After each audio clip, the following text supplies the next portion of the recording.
You buy a fridge full of vegetables on Sunday, full of good intentions, and by Thursday, half of them are slime. The spinach has collapsed into a wet black clump, the herbs have gone brown and limp, the carrots have turned bendy, so you throw them out, feel a little guilty, and buy more, and the whole cycle starts again. Most people treat this as normal, just the natural lifespan of vegetables, the tax you pay for eating fresh. The vegetables aren't the problem, and the timeline isn't fixed. It comes down to how they're stored. In Japan, where kitchens are small, shopping happens often, and wasting food carries a real cultural weight, people keep vegetables fresh for far longer than most of the rest of the world manages, using nothing but a few habits and some paper. No special fridge, no gadgets, no vacuum sealer, just an understanding of what actually makes a vegetable rot, and a handful of small moves that slow it down dramatically. Here's the part that surprises people. The single biggest thing killing your vegetables early isn't age at all. It's a mistake almost everyone makes the moment they get home from the store before the food has even been put away. That's coming. The whole approach comes down to a few ideas. What actually makes a vegetable rot, the water mistake, how the Japanese store things upright, and the way they manage the invisible gas that ripens everything too fast. Together, they're the difference between vegetables that last a few days and ones that last a few weeks. Start with what rotting actually is, because it explains every trick that follows. A vegetable once picked is still alive in a sense. It keeps breathing, slowly using itself up, and it's under constant attack from two things: moisture, which lets bacteria and mold multiply, and a ripening process that keeps marching forward whether you want it to or not. Rot isn't a single event that strikes on a certain day. It's a slow chemical process running the entire time, and its speed depends almost entirely on the conditions the vegetable is kept in. Warm and wet, it races. Cool and just dry enough, it crawls. That's the whole game, and once it clicks, every Japanese storage habit stops looking like a quirk and starts looking like a series of ways to slow that process down. They aren't preserving vegetables with magic. They're removing the conditions our rot needs to move quickly, one by one, which points straight at the first mistake, the one from the moment you get home. Washing everything before storing it. It feels responsible, even virtuous, to rinse all your produce the moment you unpack it, get it clean, get it ready. It's also one of the fastest ways to guarantee it rots early. That surface water you just added is exactly what mold and bacteria need to multiply. And by washing everything up front and stacking it wet into the fridge, you've handed the rot the one ingredient it was missing. A Japanese cook does close to the opposite, keeping vegetables dry until the moment they're actually used and wiping off any existing moisture rather than adding more. The rule is simple, and it runs against every clean instinct people have. Wash it when you're about to eat it, never when you're about to store it. For vegetables that already come damp, or greens that trap water in their leaves, the move is to dry them gently and then wrap them in something that manages moisture instead of trapping it, which leads to the paper. Wrapping in paper. This is the habit that seems almost too humble to matter, and it does more than any container. A vegetable wrapped in paper, newspaper, or a paper towel sits in a little pocket that does two jobs at once. The paper absorbs the excess surface moisture that would otherwise feed rot, and it buffers the vegetable against the harsh, dry air of the fridge that would otherwise wilt it. It threads the needle between too wet and too dry, which is exactly the zone where vegetables last longest. A head of lettuce wrapped in paper and then loosely bagged will outlast a bare one by many days, sometimes more than a week, for the price of a sheet of paper and 30 seconds. Plastic alone, by contrast, is often the worst of both worlds. Sealed in a plastic bag with no paper, a wet vegetable sits in its own trapped condensation, essentially marinating in the exact moisture that speeds its decay. If you've ever pulled a bag of greens from the fridge and found them slimy and pooled with water, that trapped moisture is why. The paper is what fixes it, and almost nobody outside of a few food cultures bothers with it. That handles moisture, the first thing rot feeds on.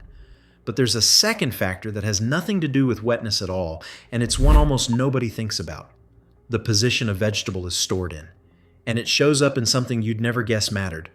Walk through how vegetables are kept in many Japanese kitchens, and you'll notice something odd. Leafy greens, asparagus, carrots, herbs, all standing vertically, stems down as if they were still growing. There's a real reason behind it, beyond how tidy it looks. A vegetable that grew standing up experiences stress when it's laid on its side, and it expends energy trying to reorient itself, using itself up faster and wilting sooner.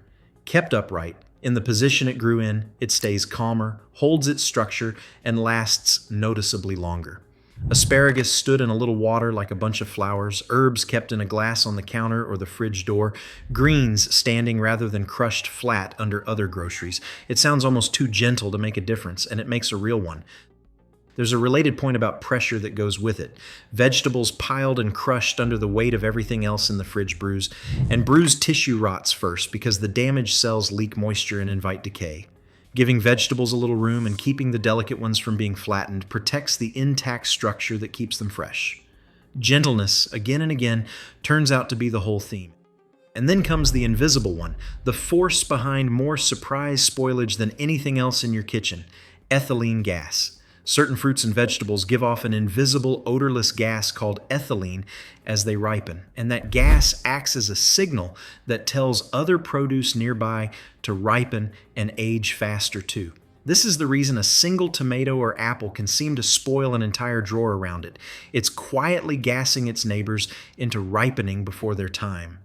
Most people have no idea this is happening, which is why spoilage so often feels random and unfair, one vegetable dragging down the rest for no visible reason. The Japanese habit, and the professional one everywhere, is to keep the strong ethylene producers separate from the things they'd affect. The heavy emitters, tomatoes, apples, certain ripening fruit, get kept apart from the sensitive leafy greens and delicate vegetables that ethylene would age fastest. It costs nothing. It's purely a matter of what sits next to what. But simply not storing your tomatoes on top of your spinach can add days to the spinach's life, and almost nobody arranges their fridge with this in mind because almost nobody knows the gas exists. There's one more move worth knowing for the vegetables you can't get through in time no matter how well you store them. Rather than letting them die slowly in the drawer, the Japanese answer is to stop the clock entirely, and the tool for that is a quick blanch. A brief dip in boiling water followed immediately by an ice bath halts the enzymes that drive aging and softening, holding the vegetable close to its fresh state, ready to be frozen or kept for the days ahead. It's the same water and heat logic as cooking, turned toward preservation instead. A vegetable blanched and cooled at its peak before it has started to fade holds its color and texture far better than one thrown into the freezer raw, where the slow decline simply continues at a colder pace. The principle matches everything else here. Act while the vegetable is still good, not after it has started to go. Root vegetables deserve their own mention, because they play by slightly different rules. Potatoes, onions, and the like don't want the fridge at all. They keep longest somewhere cool, dark, and dry, out of the light that turns potatoes green and sprouting, and kept apart from each other in the case of onions and potatoes, which spoil each other faster when stored side by side. It's the same underlying thinking, matched to a different vegetable. Understand what a given item actually needs and give it exactly that, rather than treating the whole fridge as one storage problem with one answer. Step back and it's really one idea, applied over and over. A vegetable rots at the speed its conditions allow, so the entire approach is about denying rot the things it needs. Keep it dry because moisture feeds decay. Wrap it in paper to hold the balance between damp and parched. Stand it upright so it stresses less and lasts longer. Keep it uncrushed so no bruised tissue starts the rot early. And separate the ethylene emitters so nothing is quietly ripened before it's time. Not one of these needs a single tool an ordinary kitchen doesn't already have. The most advanced piece of equipment in the entire method is a sheet of paper. What gets me about all of this is that none of it is really about preserving vegetables. It's about not damaging them in the first place. Every habit is a way of removing some small harm, the surface water, the sideways stress, the crushing weight, the neighbor's gas that would otherwise shorten a vegetable's life. Left alone in the right conditions, a vegetable lasts a remarkably long time on its own. Most of what we call spoilage is really just a pile of small, avoidable mistakes stacked on top of each other, quietly compounding in the dark of the fridge.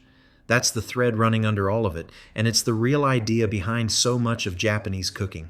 The approach isn't to rescue food after it's started to go with heavy washing or trimming away the rot. It's to prevent the decline from beginning, to set things up so the problem never arrives. Prevention over correction. The same principle whether it's keeping a steak juicy, an egg tender, or a bunch of spinach alive until the following week.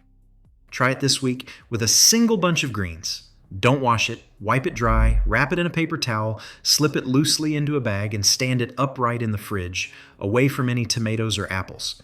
Then just watch how long it lasts compared to what you're used to. The vegetables you're accustomed to throwing out on Thursday are still perfectly good the next week, for nothing but a few minutes and a piece of paper. People think fresh vegetables are about shopping more often or owning a better fridge. Most of the time it's about a sheet of paper, a little space, and knowing what not to store next to what. That's the whole idea behind this channel, one dish and now one drawer at a time. The next one takes on the ingredient people are sure they're storing correctly and the small change that doubles how long it lasts.